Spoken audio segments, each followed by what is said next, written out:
Welcome to the Deep Dive.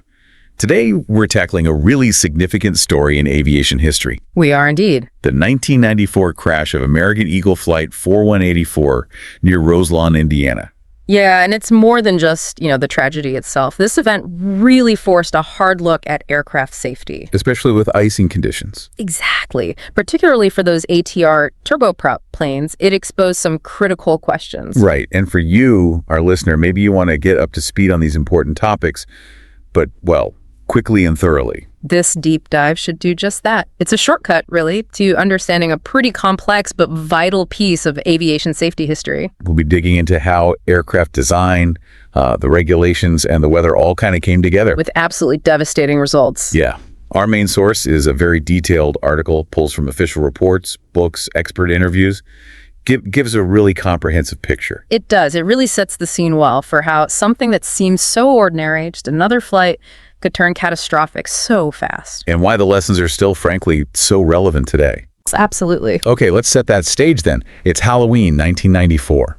Spooky timing, unfortunately. Yeah. Oh. American Eagle Flight 4184, getting ready to leave Indianapolis, heading for Chicago O'Hare. Standard regional flight. You've got Captain Orlando Aguirre in charge, quite experienced.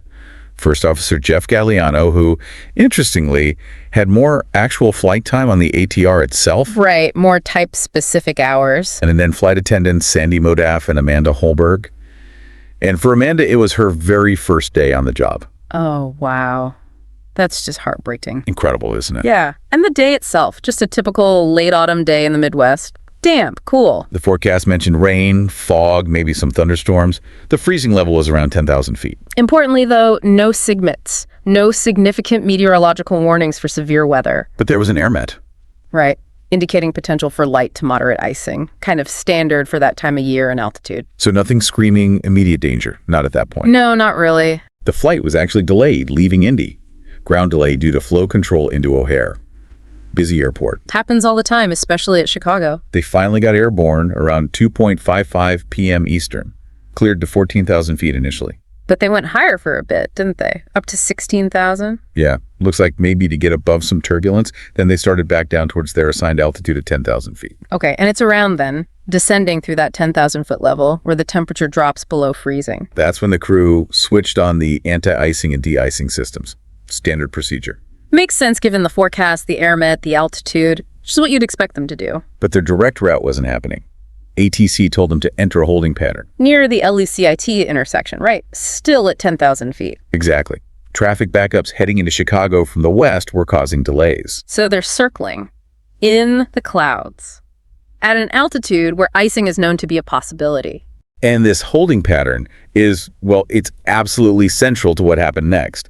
The cockpit voice recorder starts up around 3:28 p.m. while they're in this hold. And what's striking, listening back, is how normal it all sounds initially. Totally normal. Yeah. Pilots chatting, routine stuff. Even the new flight attendant, Amanda, apparently came up to the cockpit for a bit.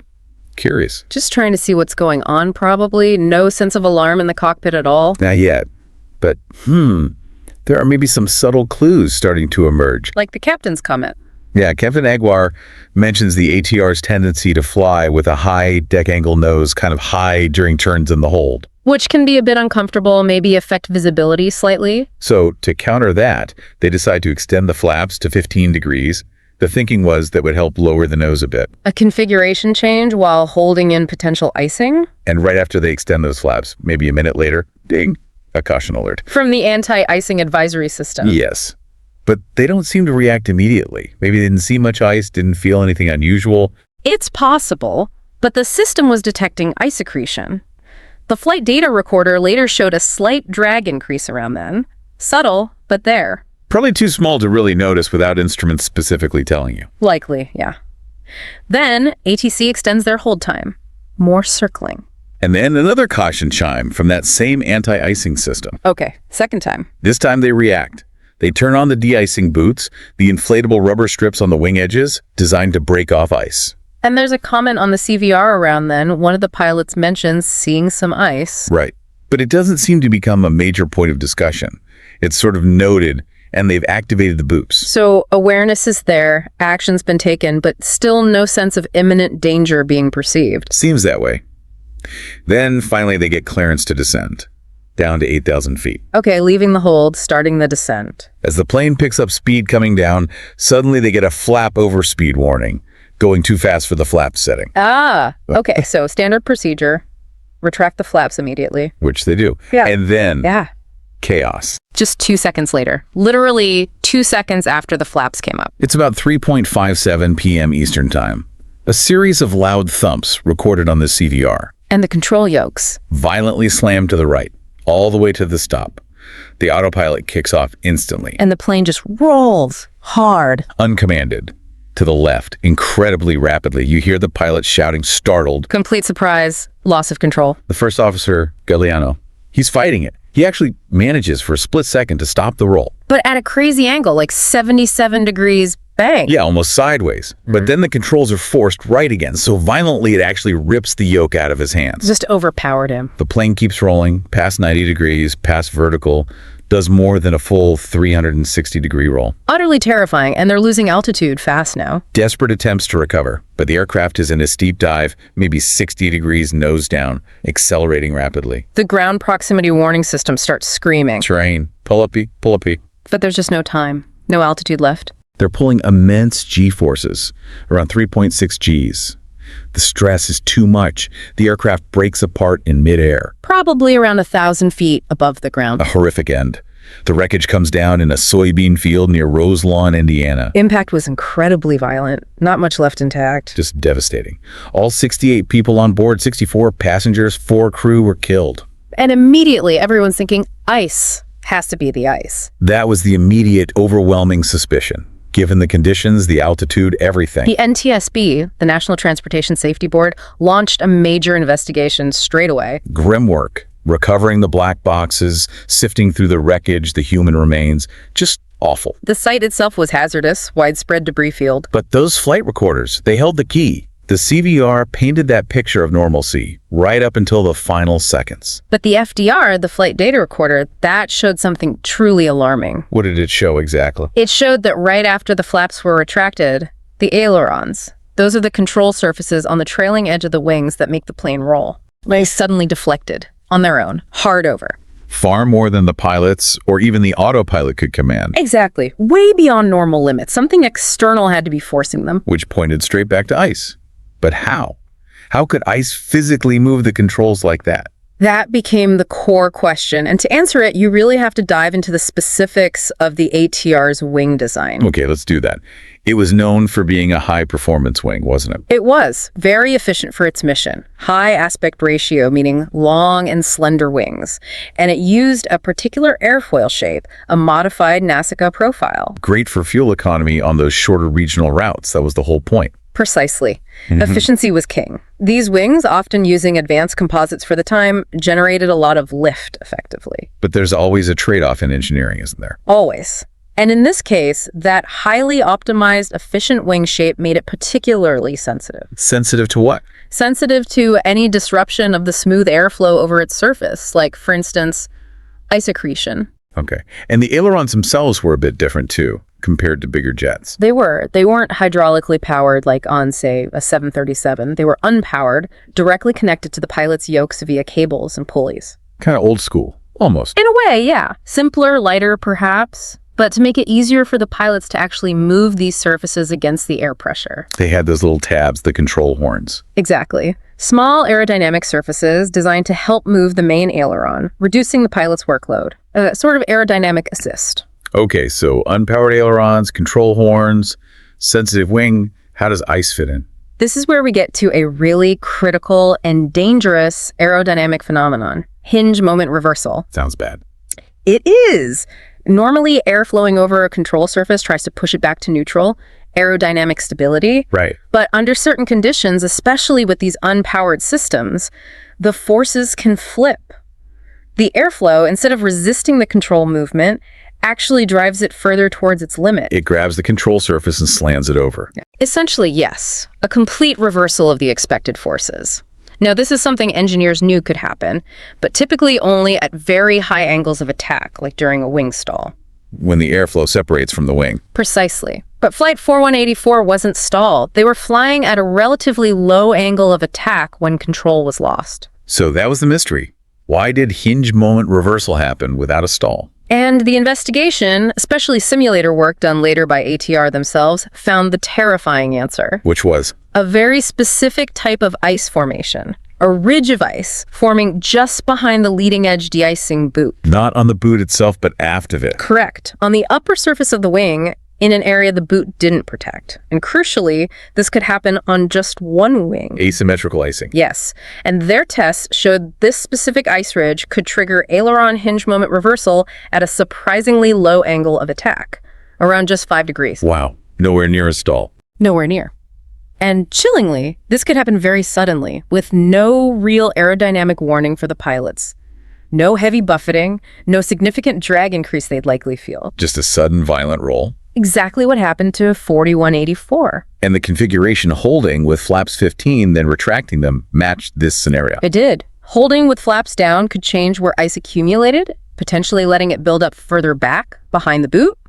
Retracting the flaps then changed the airflow and angle of attack over that part of the wing, triggering the reversal. That became the NTSB's firm conclusion. The ice ridge caused an uncommanded aileron deflection due to hinge moment reversal at a low angle of attack. Now, was this totally out of the blue? Had there been any warnings with ATRs and icing before this? Unfortunately, no, it wasn't completely unprecedented. There was a history. Oh, like what? Well, back in '86, another American Eagle ATR had some worrying roll oscillations near Detroit in icing. Then, a fatal crash in Italy in '87, ATI Flight 460, attributed to an ice-induced stall, though maybe different circumstances. No. But maybe the most direct precursor was an incident near Mosney, Wisconsin in 1988. What happened there? Another American Eagle ATR, an ATR-42 this time, experienced an uncommanded aileron deflection while flying in freezing rain. Very similar mechanism suspected. But they recovered. Yes. Thankfully, in that case, the pilots were able to regain control. But it was a major red flag. Uncommanded roll in icing. It sounds like the Mosney incident should have set off major alarm bells. You'd think so. And this became a key point in the NTSB's investigation of Roslawn. What did they find regarding ATR's response to Mosney? The NTSB concluded that ATR did have enough information after Mosney to understand this specific risk, the potential for hinge moment reversal from ice behind the boot at low angles of attack. What? But the NTSB found they failed to adequately address it, either through design changes or, crucially, by properly warning pilots about this specific, non-stall related catastrophic potential. So pilots weren't fully aware of this particular danger. The NTSB felt the warnings and training materials available at the time didn't sufficiently cover this specific failure mode.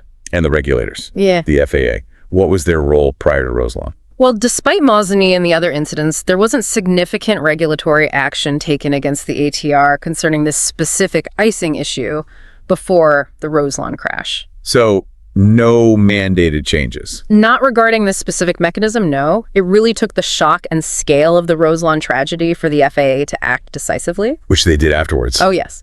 After Roslawn, the FAA issued an emergency airworthiness directive. It effectively grounded ATRs operating in known or forecast icing conditions in the U.S. until modifications were made.